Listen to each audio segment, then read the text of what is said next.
इस एपिसोड की शुरुआत में गोबुरो में बताता है कि 17 डे पर कुछ इंसानों ने यहाँ पे जहर खा के आत्महत्या कर ली, या फिर यूं कहूँ कि सभी के सभी यहाँ पे अब मारे जा चुके हैं। मैंने ज्यादा कुछ नहीं किया, मुझे अभी विश्वास नहीं हो रहा था कि सभी ह्यूमन औरतें मारी जा चुकी है। मैं ज्यादा से ज्यादा इनके लिए सिर्फ शांति मांग सकता हूँ। वही गोबू जी इससे काफी ज्यादा उदास है, पर ये उनके लिए अच्छा ही हुआ कि इन लोगों ने पॉइजन खा के खुद की जान ले ली, क्योंकि कम से कम उनको पीसफुल डेथ तो नसीब हुई।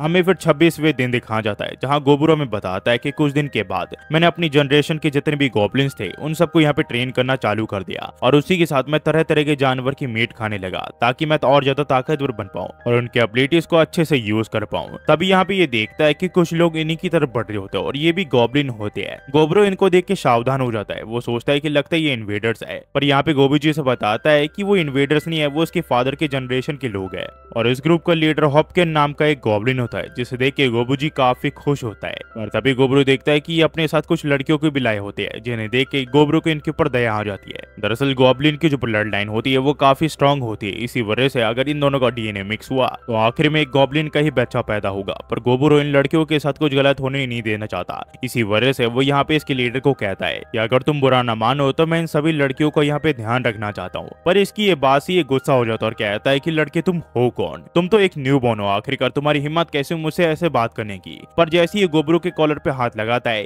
गोबरू के सारे साथी अपने तलवार निकाल लेते हैं। पर तभी यहाँ पे एक लड़की आ जाती है जो कि इन सभी को यहाँ पे शांत रहने के लिए कहती है, और इन सबको कहती है अगर एक दूसरे से ये लोग लड़ते रहे तो यहाँ पे सिविल वॉर स्टार्ट हो जाएगी। गोबरू यहाँ पे गोबू जी से पूछता है कि ये लोग कौन है। ये से बताता है कि होबासा तो और मैजिशियन होबोसे है। होबोसे फिर इन्हें कहती है कि अगर तुम्हें लड़के ही फैसला करना है तो सबसे बड़ी यही रहेगा कि हर जनरेशन के एक लीडर एक दूसरे से लड़े, और आखिर में जो जीतेगा वो फैसला करेगा कि इस विलेज में क्या होगा। तो ये लोग इस चीज के लिए मान जाते हैं, पर ये अपनी ताकत की मदद से होबोकेन को सिर्फ चुटकी बजाते ही हरा देता है। गोबू जी फिर से पूछता है कि आखिरकार ये ताकत तुम्हें कहाँ से मिली। ये बताता है कि मुझे इस बारे में ज्यादा कुछ नहीं पता, पर अचानक से एक दिन मेरे अंदर से ये स्पाइडर वेब्स निकलने चालू हो गए। पर असल में तो गोबरू ने कुछ समय पहले एक स्पाइडर को खाया था, जिसके बाद उसने इस वेब को यूज करना शुरू कर दिया। पर ये फिर सबको कहता है कि अब इसके बाद से मैं ऑफिशियल लीडर हूँ इस विलेज का, क्या किसी को इस चीज से प्रॉब्लम है क्या। और कोई भी इसके खिलाफ कुछ भी नहीं बोलता। गोबरू फिर में बताता है कि उसने यहाँ पे सबको वार्निंग दे दी है कि कोई भी यहाँ पे इन लड़कियों को हाथ नहीं लगाएगा, और उसी के साथ उसका भी ऐसा कोई भी इरादा नहीं है इनके साथ यहाँ पे कुछ भी करने का, बस वो यहाँ पे इनसे कुछ चीजें सीखना चाहता है। यहाँ पे ये फिर लड़की से पूछते कि हमें यहाँ पे क्या करना पड़ेगा, आप हमसे क्या करवाना चाहते हो। ये कहता कि कुछ नहीं, मैं बस इंसानों के बारे में थोड़ी बहुत चीजें जानना चाहता हूँ। ये फिर लड़की से बताती कि जब ये लोग यहाँ पे अपने घर वापिस जा रहे थे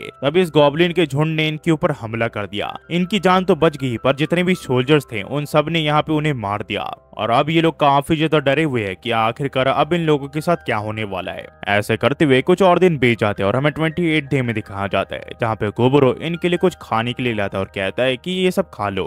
दरअसल ये खाना गोबरू ने इन लोगों के लिए बनाया होता है इनकी इंस्ट्रक्शन फॉलो करते हुए, क्योंकि ये लोग कच्चा मीट तो नहीं खा सकते। पर अब ये लोग गोबरू के साथ बात करते हुए यहाँ पे कंफर्टेबल हो चुके होते हैं, जिस वजह से गोबरू को इनके बारे में एक और बात पता चलती है। इंसान गॉब्लिन के जैसे इवॉल्व नहीं हो सकते, इसी वजह से उनके पास अलग अलग काम होता है। जैसे कि ये छोटी बाल वाली लड़की ये स्मिथ का काम करती है, वहीं पे ये दोनों सिस्टर जो है वो यहाँ पे कुकिंग का काम करती है और इनका खाना काफी डिलीशियस होता है। वही चश्मे वाली लड़की यहाँ पे अल्केमिस्ट का काम करती है, और जिस रेड वाल वाली लड़की से मिला था वो एक रॉकी वॉरियर है। ये सब फिर यहाँ पे गोबरू को रिक्वेस्ट करते कि वो भी इसकी मदद करना चाहते हैं, पर गोबरू इन्हें कहता है कि वो कुछ समय के बाद इनकी ट्रेनिंग को ज्वाइन कर सकती है।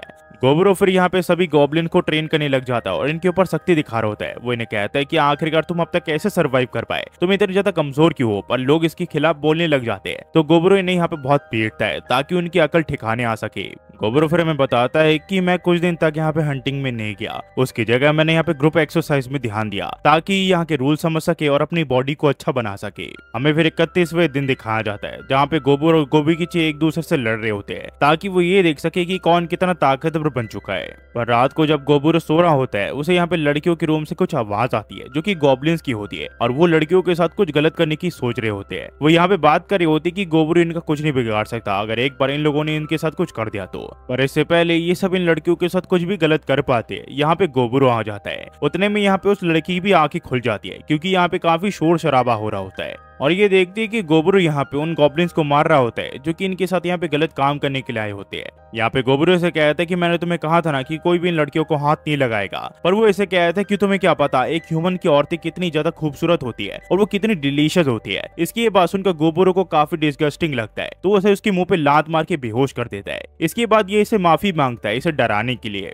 ये लड़की यहाँ पे काफी ज्यादा डर चुकी थी, इसी वजह से वो गोबरू को पकड़ के यहाँ पे रोने लग जाती है। तब यहाँ पे बाकी गोब्लिन्स भी आ जाते हैं। यहाँ पे गोबरू इन सबको कहता है कि सभी को बाहर बुला लो, मैं आप उन सबको दिखाने वाला हूँ कि जो भी मेरे रूल्स का पालन नहीं करेगा उनके साथ मैं क्या करूंगा। और हम देखते हैं बाहर, जहाँ पे सभी लोग यहाँ पे गोबरू को ही देख रहे होते हैं। वहीं पे जो गोबरू है वो यहाँ पे जितने भी लोग होते हैं जिन्होंने उन लड़कियों के साथ गलत काम करने की कोशिश की थी, इसने यहाँ पे सभी को मार दिया होता है सिवाय हॉपकिन के। वो यहाँ पे इसे लटका देता है और सबको कहता है कि आप सबको समझ में आ गया होगा कि जो भी मेरे रूल्स का पालन नहीं करेगा उसके साथ क्या हो सकता है। ये फिर हमें बताता है कि जितने भी गॉब्लिन्स थे उन सबको मैंने मार दिया और वहीं पे जो हॉपकिन था उसे मैंने यहाँ पे लटका दिया पीटने के बाद, पर अगले दिन वो यहाँ पे अपने आप ही मारा गया। हमें फिर यहाँ पे 32वें दिन दिखाया जाता है, जहाँ पे हम देखते हैं यूनिकॉर्न जैसे हॉर्स को गोबरू और उसके साथी इसे यहाँ पे मारने के लाए होते हैं ताकि वो इसके मीट खा सके, पर ये ताकतवर होता है। तभी गोबरू यहाँ पे अपने स्पाइडर वेब्स का यूज करके इसे एक जगह हटका देता है और गोबरू कीची अपने पावर्स का यूज करके इसे यहाँ पे मार गिराता है। इसके बाद ये सब इसका मीट खाने लग जाते हैं और गोबरू जैसे इसका मीट खाता है उसके पास यहाँ पे अलग अलग एबिलिटीज आ जाती है जिसे ये यूज करने का फैसला करता है, जिसमें से सबसे बढ़िया होती है ट्रिपल थ्रस्ट, जो कि काफी बढ़िया एबिलिटी होती है जिसकी मदद से ये जानवर को काफी आसानी से मार सकता है। हम फिर रात को देखते हैं जहाँ पे गोबरू यहाँ पे सो रहा होता है क्योंकि वो काफी ज्यादा थक चुका होता है, पर तभी वो रेड बाल वाली लड़की यहाँ पे आ जाती है। ये यहाँ पे काफी ज्यादा डर चुकी थी उस वाले इंसिडेंट थे, इसी वजह से ये गोबरू के साथ यहाँ पे सो जाती है। गोबरू भी यहाँ पे इसे कंफर्टेबल के लिए इसके साथ सो जाता है। फिर हमें 33वें दिन दिखाया जाता है जहाँ पे गोबरू जब उठता है तो उसे पता चलता है कि उसके दोनों साइड लड़कियां सो रही है, एक साइड गोबरू और दूसरी साइड वो लड़की। और इसके अलावा भी गोबरू को काफी सारे सरप्राइज मिलते हैं, जैसे कि जो गोबू होती है जो कि इसके सिर्फ सामान को ही कैरी करी थी वह इवॉल्व हो चुकी होती है। गोबरू फिर हमें बताता है कि गोबुकीची अब आर्म फाइटर के कैप्टन के तौर पर काम कर रहा है और वहीं पे जो गोबुमी है वो यहाँ पर लॉन्ग रेंज की वेपन्स को तैयार करी है, लोगों को उसे चलाना सिखा रही है। वही होबासातो यहाँ पे लोगों को छोटे मोटे वेपन को हैंडल करना सिखा रही है। वही गोबे यहाँ पे सभी को सामान उठाना सिखा रही है ताकि वो यहाँ पे मीट उठा के इनके लिए वापस ला सके। और आखिरी ये होबोसे जो कि मैजिशियन फोर्स के कैप्टन है, पर वो अपने ग्रुप में सिर्फ अकेली है, इसी वजह से वो सिर्फ बुक रीड करने के अलावा और कुछ नहीं करती। गोबुरो फिर इन सबको इनका काम दे के यहाँ पे चला जाता है शिकार करने के लिए नॉर्थ साइड के जंगल में, जहाँ पे ये अपने पावर्स की टेस्टिंग भी करता है। पर ये देखता है इसकी जो ताकत है वो अब काफी इंप्रूव हो चुकी होती है क्योंकि एक ही झटके में जानवरों को मार पा रहा होता है। पर ये कुछ ज्यादा ही एक्साइटेड हो जाता है और नॉर्थ साइड के कुछ ज्यादा ही घने जंगल में चले जाता है। पर यहाँ पे इसे जानवर के घसीटने के निशान और कुछ ब्लड देखते हैं, जो देख के ये काफी हैरान होता है। पर इसे एक बात याद आती है, दरअसल गोबू जी ने इसे एक बार बताया था कि कुछ भी हो जाए इसे नॉर्थन वुड के वहाँ पे नहीं जाना है क्योंकि वहाँ पे एक रेड बियर रहता है जो कि काफी खतरनाक है। उसी के साथ ये भी देखता है कि जिस हॉर्स को इसने इतनी मुश्किल से मारा था उस हॉर्स के आर्मर को इसने 2 मिनट में तोड़ दिया। तभी वो रेड बियर इसके सामने आ जाता है, जिसे देख के ये थोड़ा घबरा जाता है। पर ये सोचता है कि कोई और अगर यहाँ पे होता तो वो कब के इस रेड बियर से डर के मारे यहाँ से भाग जाता है। पर मेरे पास इसका एक प्लान है जिसकी मदद से मैं इस रेड बियर को मार सकता हूँ। ये बेशक खतरनाक होगा पर मुझे इससे लड़ना है, मुझे इसे हराना है और इसका मीट खाना है, और इसी वजह से मैं अपनी पूरी ताकतों का यूज करूंगा ताकि मैं इसे यहाँ पे हरा पाऊँ। वहीं पे हम देखते गोबुमी को, जहाँ पे गोबू से पूछते कि आखिरकार वो यहाँ पे क्या कर रही है। ये से बताती कि गोबरू अब तक वापस नहीं आए। तो ये लोग सबसे पूछते कि उन लोगों ने यहाँ पे क्या गोबरू को देखा है क्या, पर सब लोग इसे मना कर देते ये कह के कि इन लोगों ने गोबरू को सुबह से नहीं देखा है। और ये सारी बातें गोबुमी को बता देती है, जिस वजह से गोबुमी और ज्यादा चिंता में आ जाती है। वहीं पे हम देखते हैं उस भालू को जो कि अपना हाथ काट लेता है क्योंकि इसके हाथ में एक वायरस लगा दिया होता है गोबरू ने, और ऐसा करते थे गोबरू समझ जाता है कि इसे हराना आसान नहीं होगा क्योंकि इसका जो आर्मर होता है वो भी अब टूटने वाला होता है और उसे पता नहीं कि वो कब तक इसका मुकाबला कर पाएगा। गोबरू फिर डायरेक्ट अपने हथियार से इसके सर के ऊपर वार करता है पर इसे कुछ नहीं होता, जिसके बाद ये अपने स्पाइडर वेब्स का यूज करता है ताकि वो इसे यहाँ पे रोक ले। तभी ये भालू यहाँ पे अपने मुंह से आग उगलने लग जाता है, जो देख के गोबरू काफी हैरान होता है। यहाँ पे चारों तरफ जंगल में आग लग जाती है। इस बेर से बचने के लिए गोबरू यहाँ पे छुप जाता है, जिस वजह से ये बेर यहाँ से जाने लग जाता है। वहीं पे गोबरू अपने आप को हील कर लेता है और वो सोचता है कि मैंने तो कभी फायर ब्रीदिंग वाले बियर के बारे में अपनी पिछली लाइफ में कभी नहीं सुना, ये किस तरह का जानवर है। पर अब चाहे जो हो जाए मैं काफी आगे आ चुका हूँ और अब मैं पीछे नहीं हट सकता, मुझे किसी भी हाल में इस बेर को हराना पड़ेगा। और गोबरू इस बेर के ऊपर हमला कर देता है। वही वो बेर भी यहाँ पे अपनी फायर ब्रीदिंग का यूज करके इसके ऊपर हमला कर देता है और गोबरू यहाँ पे अपनी वाटर शील्ड तैयार कर लेता है, जिस वजह से इसे कुछ नहीं होता। और आखिर में वो किसी तरह अपनी तलवार को इसके सर के अंदर घुसेड़ देता है और इसे लगता है ये बेर अब मारा जाएगा।